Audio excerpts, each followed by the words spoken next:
2 new companies pulled out of ALEC, and it bringing the number up to 10. Some huge companies, Pepsi-Cola, Coca-Cola, Kraft, McDonald's, Wendy's, etc.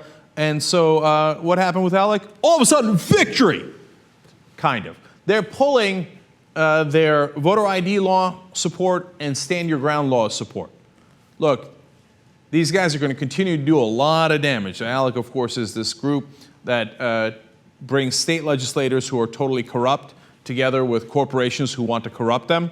The corporations give them money, and then they hand in word for word the bills that the corporations have written for them. And so they did that for the NRA as well in stand your ground laws, but now they're taking so much heat that they're going to back away from it. And they did it in terms of voter ID laws, meaning we get as little minorities in the country to vote as possible. And by the way, the guy who founded ALEC actually had a speech that we often show on the program, Paul Weyrich, where he said, I don't want everyone voting. I only want our guys voting, meaning, of course, Republicans. So if minorities vote for Democrats, well, let's find out ways to, of course, make sure that minorities don't vote. And that's what the voter ID laws do. Because, for example, 25% of African Americans don't have photo ID. They live in big cities, et cetera. They don't need a driver's license. And that's how you take away the vote.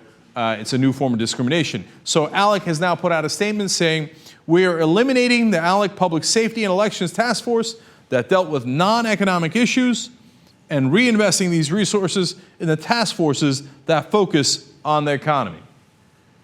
That is basically, on those issues, surrender. Now, here's who you have to give a ton of credit to, Color of Change. Now, a lot of great organizations worked on this. PCCC worked on it. So many progressive outlets worked on it. But Color of Change led this charge. They're the guys who actually led the charge against Glenn Beck as well. And if you notice, Glenn Beck, not on national television anymore. So, man, when Color of Change comes to get you,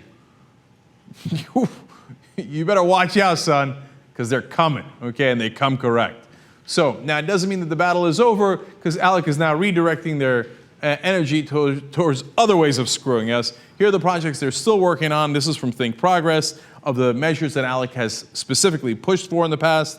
State union busting measures, repealing minimum wage laws, oh, that's lovely, privatizing public lands, repealing capital gains taxes, of course, so the rich get richer, repealing the estate tax so the incredibly rich can hand it off to their kids and grandkids without sharing anything, fighting efforts to address man-made climate change, and then repealing paid sick day laws around the country. Get back to work. What do you mean you're sick?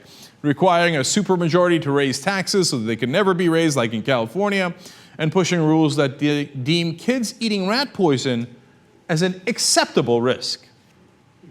So there's still a lot of work to be done in the case of ALEC, but at least for the moment being, Color of Change and the other progressive groups have done what appeared to be the undoable, which is to get these behemoth of the multinational corporations to heel, at least temporarily and on some issues.